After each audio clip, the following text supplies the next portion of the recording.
بسم اللہ الرحمن الرحیم۔ السلام علیکم۔ ہمارے چینل مزمل وائس آفیشیل میں خوش آمدید۔ تم خوبصورت ہو، یقین نہیں آتا تو میرے دل میں جھانک کر دیکھ لو، میرے ساتھ چلو، بھروسہ کرو۔ سرسراتی ہوئی آواز اس کے کانوں میں حسین سرگوشیاں کرنے لگی۔ سرد کپ کپاتے لب دھیرے سے مسکرائے۔ کتنا دلکش تھا وہ لمحہ، یقین و بے یقینی میں سفر کرتے رہنا اور آخر میں یقین کر لینا، خود کو توڑ لینا۔ ہاں، یقین مٹی کے انسانوں پر کرنا کبھی نہ کبھی توڑ ہی دیتا ہے، لہو لہان کر دیتا ہے۔ یکدم میٹھی سرگوشیوں میں کسی کے زہر خند کہہ کہے گونجے۔ اذیت ہی اذیت اندر باہر اس کے ٹوٹے بکھرے سرد پڑتے وجود میں بھر کر اس کی روح کو چھلنی کرنے لگے۔ رات کے اس پہر جب ہر کوئی اپنی دنیا میں مست تھا، وہ وجود جس کا ہونا نہ ہونا بے معنی تھا، یا شاید دنیا کے انسانوں کے لیے مذاق یا غلاظت، جسے کچھ بھیڑیے اپنی ہوس کا نشانہ بناتے وقت ان کی غلاظت سے بھی تب کراہت محسوس نہیں کرتے۔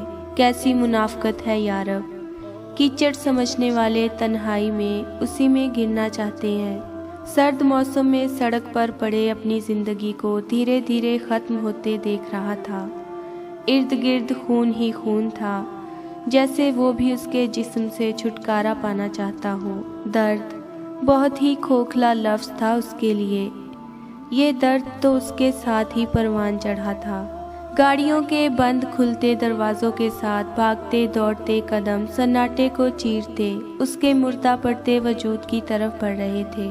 سوجے ہوئے پپوٹوں کو بمشکل کھولنے میں آنکھوں میں بھرے پانی کی وجہ سے سب دھندلا دکھائی دینے لگا۔ درد کی انتہا برداشت سے باہر ہوتی جا رہی تھی۔ اپنی آنکھوں کو دوبارہ دھیرے دھیرے بند کرتے سامنے کھڑے ان شریف اور پاک لوگوں کو اب اس کی نظریں دیکھنے کا گناہ نہیں کر سکتی تھی۔ تھک گئی اے زندگی، اب سفر تمام کر۔ لگتا ہے کوئی گاڑی کچل کر نکل گئی ہے، مردانہ آواز اس کے کانوں میں پڑی۔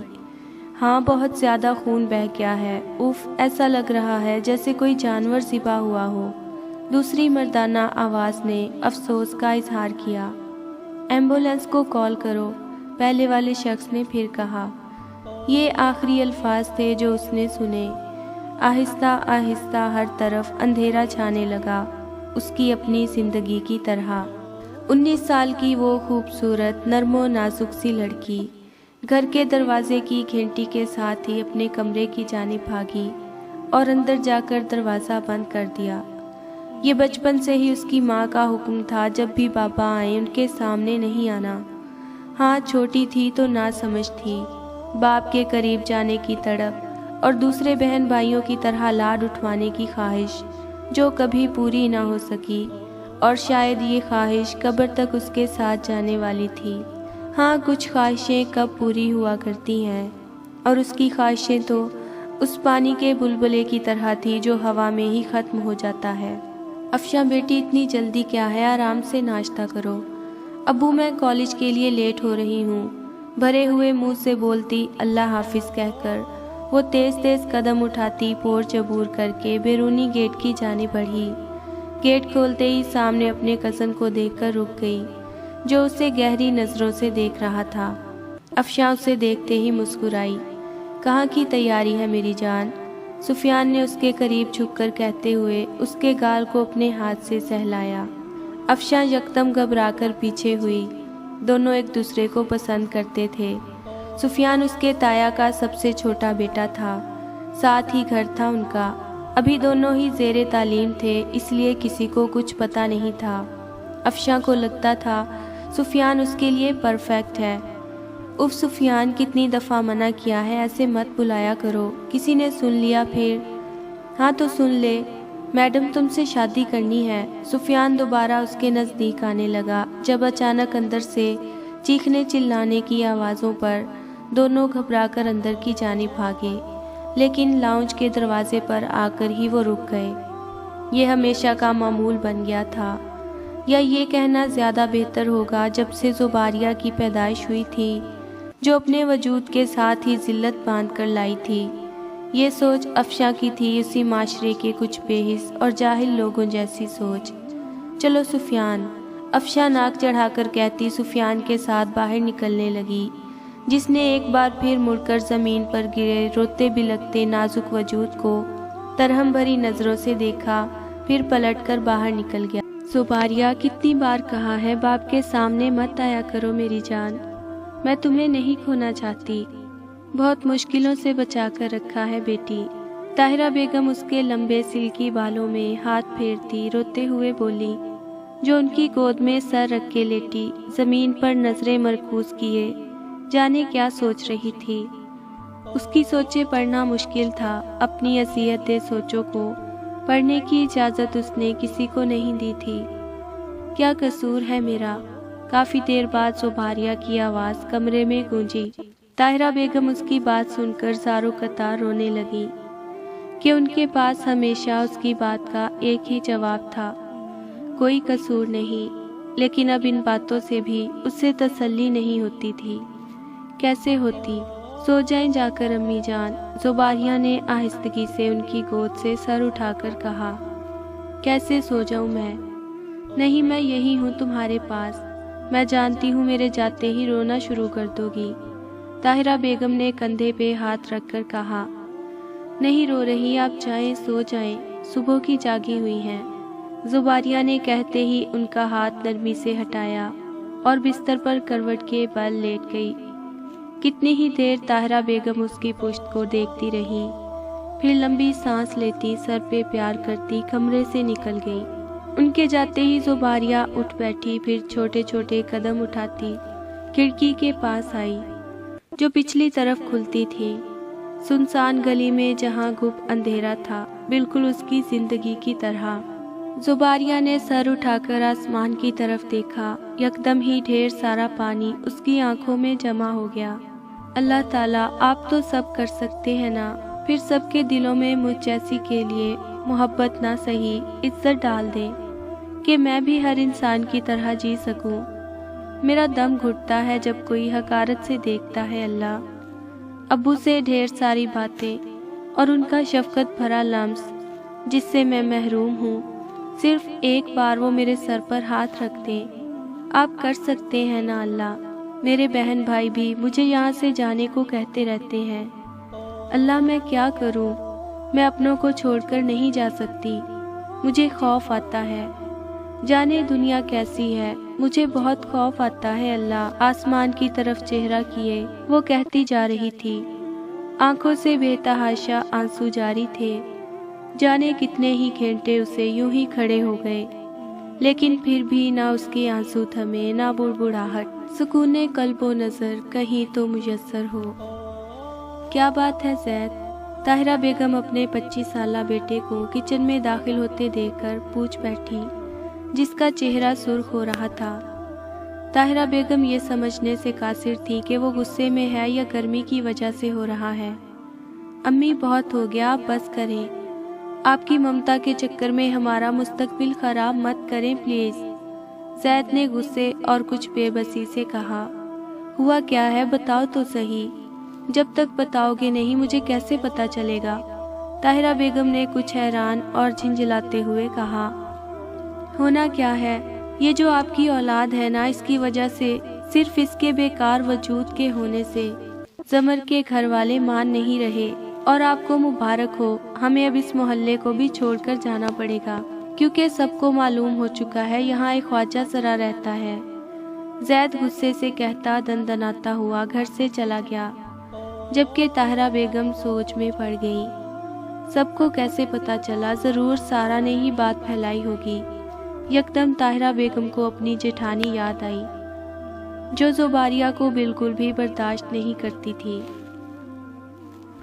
طاہرہ بیگم جیسے ہی کمرے میں آئی، حیام صاحب کی بات پر وہ رک کر انہیں دیکھنے لگی۔ آج میں پچھتا رہا ہوں تمہاری وجہ سے، کاش تمہاری تڑپ دیکھ کر میں نے 19 سال پہلے یہ نہ کیا ہوتا۔ طاہرہ، اب بھی وقت ہے، زباریہ کو بھیج دو خدارا، ورنہ میں اپنے آپ کو مار دوں گا۔ حیام صاحب کمرے میں ٹہلتے ہوئے تیز تیز اپنی بیوی سے کہہ رہے تھے۔ زباریہ جو اپنے ماں باپ کے سونے کے بعد اپنے باپ کو دیکھنے آتی تھی، اندر سے آتی آواز پر ٹھٹک کر رک گئی۔ خیام ایسے مت کہے، میں نے اسے جنم دیا ہے، ہمارے وجود کا حصہ ہے وہ، خدا کے لیے ایسا ظلم مت کریں۔ ظلم ہمارے ساتھ ہو رہا ہے زباریہ کی صورت میں۔ جب سے وہ منحوس پیدا ہوئی ہے، رشتہ داروں اور لوگوں کو منہ دکھانے کے قابل نہیں رہا۔ رشتہ داروں نے بھی ملنا چھوڑ دیا اس منحوس کی وجہ سے۔ یہ تیسرا گھر ہے جو ہم نے بدلا ہے۔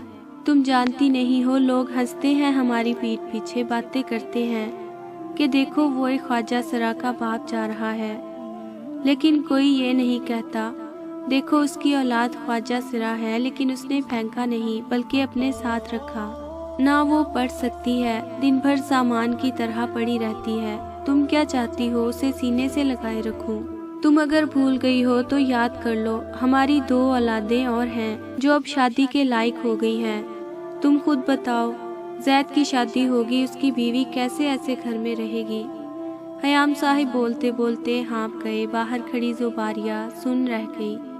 مردہ قدموں سے چلتی کمرے کا دروازہ کھولتی، چلتی ہوئی اپنے باپ کے سامنے جا کھڑی ہوئی۔ اچانک اس کے آنے پر دونوں نے حیرت سے زباریہ کو دیکھا۔ طاہرہ بیگم خوف زدہ سی دونوں کو دیکھنے لگی۔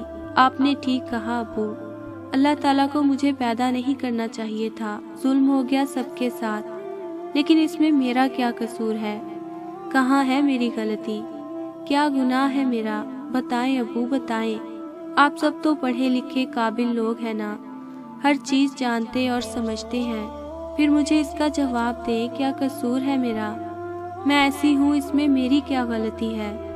آپ مجھے اپنے آپ سے الگ کرنا چاہتے ہیں تو میری دعا ہے اس گھر سے نکلتے ہی میں اس دنیا سے چلی جاؤں، کیونکہ آپ کے ساتھ ہوا ظلم کا خمیازہ مجھے اپنی اس آدھی ادھوری ذات سے چکانا پڑے گا۔ ہچکیوں کے درمیان کہتی وہ کمرے سے نکل گئی، جبکہ خیام صاحب ویسے ہی کھڑے اس جگہ کو دیکھتے رہے جہاں سے وہ گئی تھی۔ دوپہر کا وقت تھا، گھر میں اس وقت سوائے طاہرہ بیگم اور زباریہ کے علاوہ کوئی فرد اور نہیں تھا۔ جب گھر کی بیل بجی، چونکہ طاہرہ بیگم باتھ روم میں تھی، مجبوراً زباریہ کو دروازہ کھولنے جانا پڑا۔ گیٹ کھولتے ہی سامنے کھڑے سفیان کو دیکھ کر وہ گھبرا گئی، جبکہ سفیان اسے دیکھ کر مسکرایا۔ زباریہ نے حیرت سے اسے مسکراتے ہوئے دیکھا۔ اس کی زندگی میں وہ دوسرا شخص تھا جو اسے دیکھ کر مسکرایا تھا۔ السلام علیکم، کیسی ہو؟ سفیان شیطانیت سے اسے نیچے سے اوپر تک دیکھتے ہوئے بولا۔ وعلیکم السلام، میں ٹھیک ہوں سفیان بھائی، زباریہ ہچکچا کر بولی۔ گھر پر کوئی نہیں ہے کیا؟ سفیان اندر جھانکتے ہوئے پوچھنے لگا۔ نہیں امی ہیں، آپ آ جائیں اندر۔ زباریہ اس کے دیکھنے سے بے چین ہو رہی تھی۔ جب سفیان مسکراتا اندر داخل ہوا اور گیٹ بند کرتا اسی سے ٹیک لگا کر کھڑا ہو گیا، اس نے یکدم اس کا ہاتھ تھام لیا۔ سفیان کے اس طرح کرنے سے زباریہ ڈر کر ہلکے ہلکے کانپنے لگی کہ کہیں اگر کوئی گھر کا فرد آ گیا تو بہت برا ہو جائے گا۔ سفیان بھائی، یہ کیا کر رہے ہیں؟ چھوڑے میرا ہاتھ۔ زباریہ روحانسی ہوتے ہوئے بولی۔ تم خوبصورت ہو زباریہ، اپنی بہن سے بھی زیادہ۔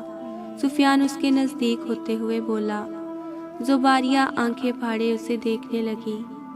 سفیان اس کی حیرت بھری نظروں میں جھانکتا جھوٹ بولنے لگا اور اپنی اس ایکٹنگ پر خود کو شاباشی دینے لگا۔ کیا بکواس ہے یہ؟ زباریہ کی آواز غصے سے بھاری ہوئی۔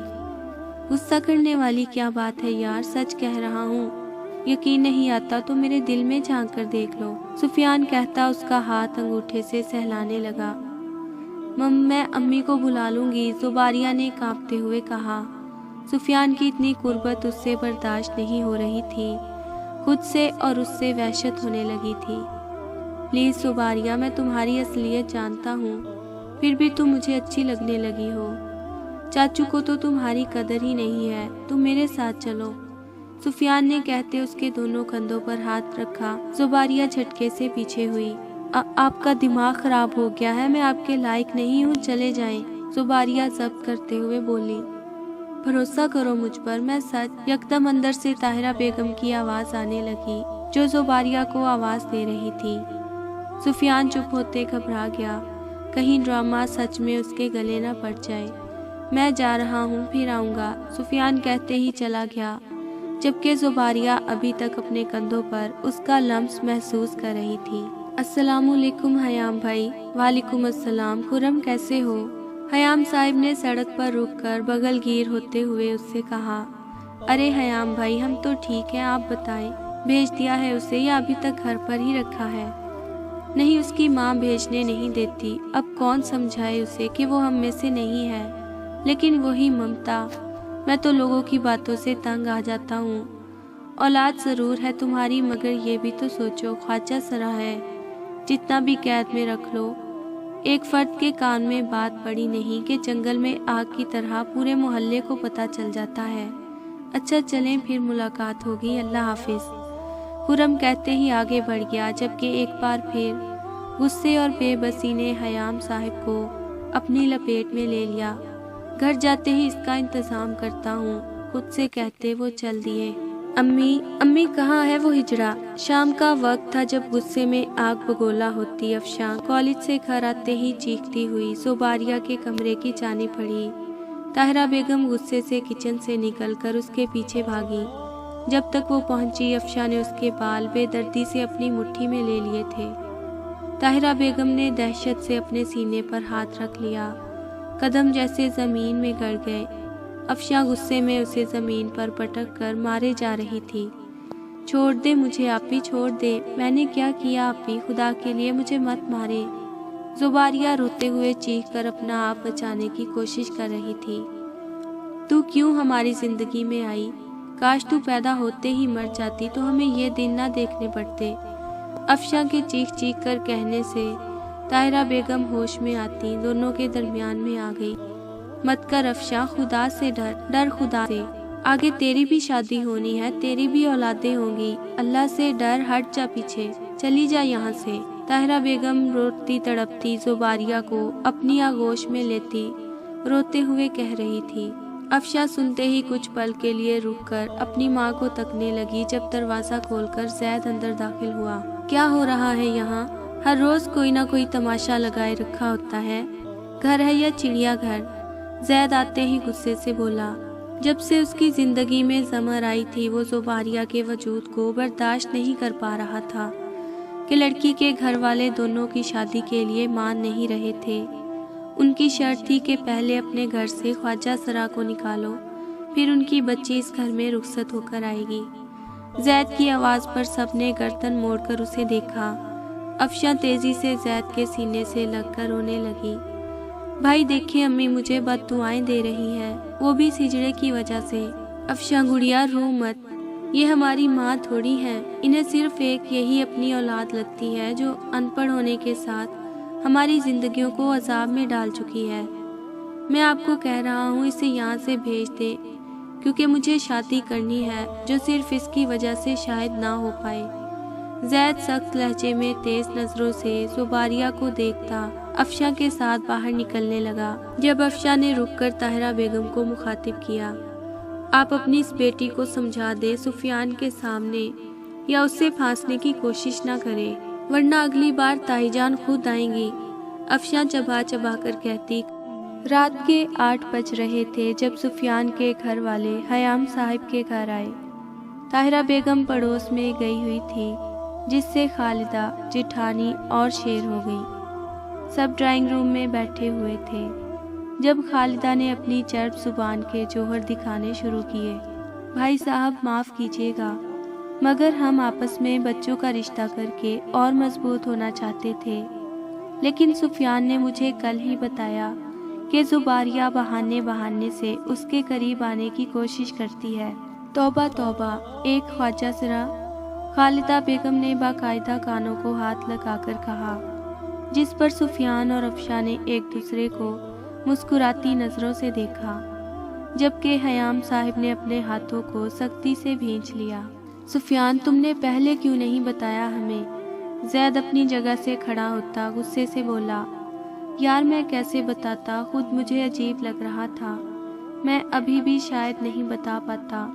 اگر کل زباریہ اکیلے ہونے کا فائدہ نہ اٹھاتی، میں تو کسی کام سے آیا تھا، لیکن زباریہ نے، مجھے تو شرم آ رہی ہے، مکروہ چہرے کے ساتھ کہتے سفیان نے سر جھکا لیا۔ زید غصے سے زباریہ کے کمرے کی طرف بڑھ گیا اور کچھ ہی لمحوں میں روتی تڑپتی اپنے بالوں کو اس کی گرفت سے آزاد کروانے کے چکر میں ہلکان ہو رہی تھی۔ خالدہ بیگم نے حقارت سے اسے دیکھا جبکہ سب اپنی جگہ سے کھڑے ہو گئے۔ زید اسے ڈرائنگ روم کے بجائے بیرونی گیٹ کی جانب بالوں سے کھینچتے ہوئے لے گیا اور اسے باہر کی طرف دھکا دے کر گیٹ کو لاک کر دیا۔ خالدہ بیگم نے اپنے بیٹے کو مسکرا کر دیکھا، جس نے ماں کو دیکھا، پھر افشا کے پاس کھڑا ہوا جس نے اس کا ہاتھ تھام کر سرگوشی کی۔ جو کام چاچو نہیں کر سکتے تم نے 2 دن میں کروا دیا، زبردست جان۔ ہوں خس کم جہاں پاک، ویسے یہ تمہاری بدولت ممکن ہوا ہے، اس کی وجہ سے ہمارا مستقبل خراب ہو رہا تھا۔ ہاں ہاں، افشا نے کہتے ہی زور سے کہکہا لگایا۔ زباریہ جو رو رو کر ہلکے ہلکے دروازہ بجا رہی تھی، کہیں محلے والوں نے دیکھ لیا تو تماشا لگ جائے گا۔ اپنی بہن کے ہنسنے کی آواز پر گیٹ سے ہاتھ ہٹاتی چلنے لگی۔ امی مجھے معاف کر دیجیے گا۔ زباریہ چلتے چلتے گلی سے نکل کر اچانک سڑک کے درمیان آ گئی، جہاں سے تیز رفتار گاڑی کو آتا دیکھ کہتے ساتھ ہی آنکھوں کو بند کر گئی۔ سڑک پر تیزی سے ایمبولینس اسپتال کی جانب گامزن تھی۔ خون سے بھرا وجود آنکھیں مندے پڑا تھا۔ وہ دونوں مرد ایمبولینس کے ساتھ اپنی گاڑی میں اسے فالو کر رہے تھے۔ ہسپتال پہنچتے ہی اسٹریچر پر اسے ایک ایمرجنسی کی طرف لے کر جانے لگے، لیکن شاید اس کی زندگی کی مدت ختم ہو چکی تھی۔ ڈاکٹر نے اسٹریچر پر ہی اسے چیک کیا، پھر مایوس ہو کر ان 2 لوگوں کی طرف دیکھا جو انہیں ہی دیکھ رہے تھے۔ سوری، ڈاکٹر کے کہتے ہی وارڈ بوائز اور نرس پیچھے ہٹ گئے۔ ڈاکٹر کہتے ہی آگے بڑھ گیا، آپ ڈیتھ سرٹیفکیٹ بنوا لیں پھر لاش کو لے جائیں۔ نرس کے کہنے پر اس شخص نے ایک نظر اسٹریچر پر سرد پڑے وجود کو دیکھا، جس کے سلکی لمبے بال اس وقت خون سے پپڑی بن چکے تھے۔ زباریہ تمہارے بال بالکل میری طرح ہیں، طاہرہ بیگم نے اس کے بالوں میں ہاتھ پھیرتے ہوئے کہا۔ سر چلیں، نرس کی آواز پر اس نے سر ہلایا اور اپنے دوست کو یہی انتظار کرنے کو کہتا آگے بڑھ گیا۔ کیا ہوا حسن، پریشان کیوں ہو؟ ولید اپنے دوست کو دیکھتے ہوئے بولا جو کچھ پریشان لگ رہا تھا۔ اس کی فیملی کا کیسے پتہ چلے گا، جانے کون ہے، ہم ایسے ہی تھوڑی جنازہ پڑھوا سکتے ہیں۔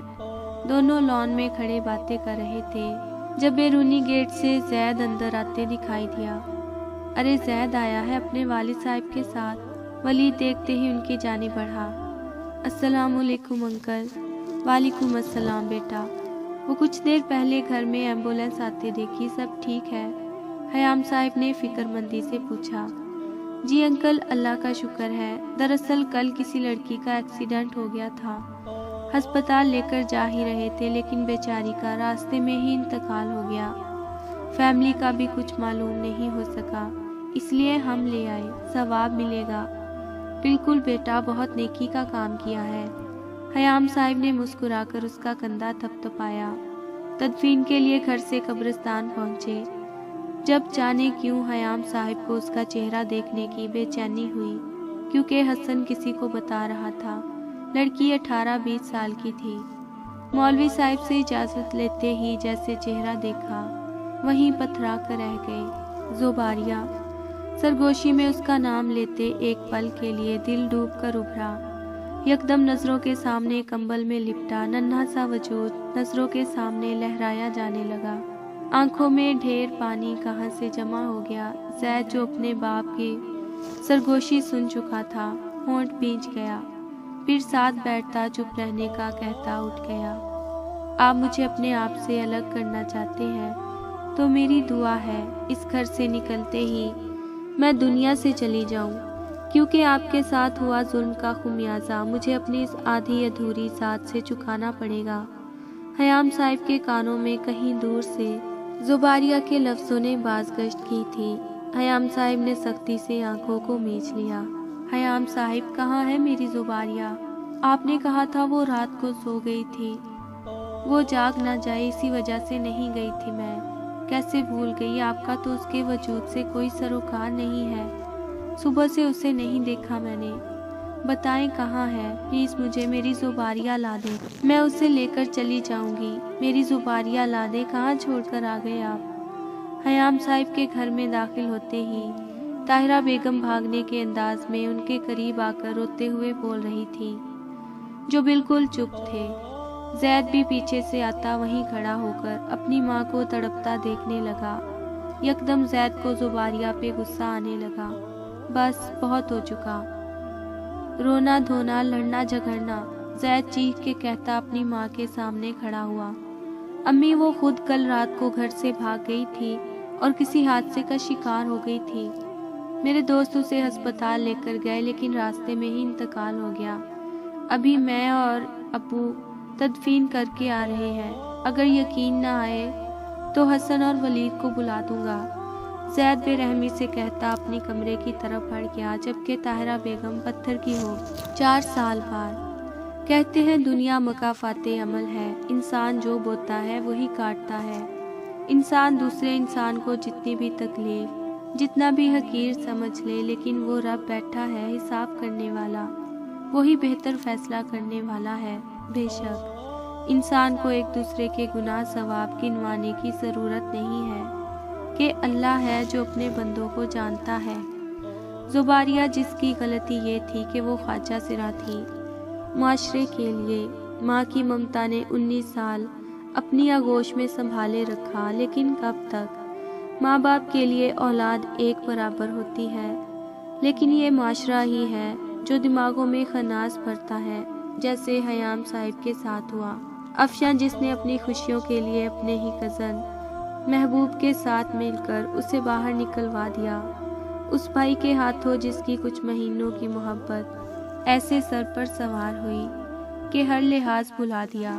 کس کی غلطی ہے، کون گناہگار ہے؟ خواجہ سرا پیدا ہونا۔ اللہ کے ہر کام میں حکمت ہے۔ انسان اپنے لیے جو بہتر سمجھتا ہے کیا واقعی ہوتا ہے یا صرف ہمارا گمان ہے؟ زباریہ کی موت نے طاہرہ بیگم کو دل کی مریضہ بنا دیا، لیکن 1 سال بعد سفیان کی موت پر افشاں کے بیوہ ہو کر گھر آ جانا ان کو اندر ہی اندر ختم کرنے لگا۔ افشاں ماں بننے والی تھی جب کچھ مہینوں بعد زید کا گھر آتے وقت ایکسیڈنٹ ہو گیا۔ زندگی تو بچ گئی، لیکن ایک ٹانگ کی لڑکھڑاہٹ نے سچی محبت ایک جھٹکے میں ختم کر دی۔ ایک دن صبح خاموشی سے طاہرہ بیگم اس جہان فانی سے کوچ کر گئی۔ خیام صاحب اب زیادہ تر وقت مسجد میں گزارنے لگے تھے، اپنی بیوی اور اپنی بیٹی زباریہ کے لیے مغفرت کی دعا کے ساتھ گڑ گڑا کر معافی مانگتے۔ اس دن بھی وہ مسجد سے گھر پہنچے تو گیٹ پر ہی ہارون صاحب کھڑے مل گئے۔ مل ملا کر دونوں بھائی افشاں کے کمرے میں داخل ہوئے۔ افشاں زید کی گود میں سر رکھے ہچکیوں سے رو رہی تھی۔ جب خواجہ سرا بچے کو کاٹ سے اٹھا کر لے جانے لگا، خیام صاحب نے آنکھوں کو سختی سے بند کر لیا۔ مجھے میری ماں کی بد دعا لگ گئی، مجھے زباریہ کی بد دعا لگ گئی ابو۔ افشاں باپ کو دیکھتی اٹھ کر ان تک آتی روتے ہوئے بولی، ماں کبھی اپنی اولاد کو بد دعا نہیں دیتی، اور زباریہ وہ اپنوں سے بہت محبت کرتی تھی۔ افشاں کیا پتہ یہ ہمارے خود کے کیے گئے گناہ ہوں۔ خیام صاحب نے اس کے سر پہ ہاتھ رکھ کر دھیمی آواز میں کہا۔ زید سر جھکا کر رونے لگا۔ صحیح کہہ رہے ہیں ابو، یہ میرا خود کا کھوتا گھڑا ہے جس میں آج میں خود گری ہوں۔ اسے گھر سے نکلوانے کے چکر میں سفیان کے ساتھ مل کر جھوٹ کہلوایا۔ ایسا تو ہونا تھا میرے ساتھ، ہونا تھا میرے ساتھ، افشاں کہتے ہوئے قالین پر بیٹھ گئی، جبکہ خالدہ بیگم گھبرا کر کھڑی ہو گئی۔ زید سنتے ہی اور شدت سے رونے لگا، جبکہ خیام صاحب خود کو سنبھالتے مضبوطی سے چلتے خواجہ سرا کے سامنے کھڑے ہوئے اور ہاتھ بڑھا کر بچے کو لے کر اپنے کمرے کی طرف بڑھنے لگے۔ جب رک کر پلٹے، یہ ہمارے گھر کا بچہ ہے، آپ جائیں یہاں سے۔ باپ کی بات سنتے ہی دونوں نے سر اٹھا کر خیام صاحب کو دیکھا، جو کہہ کر رکے۔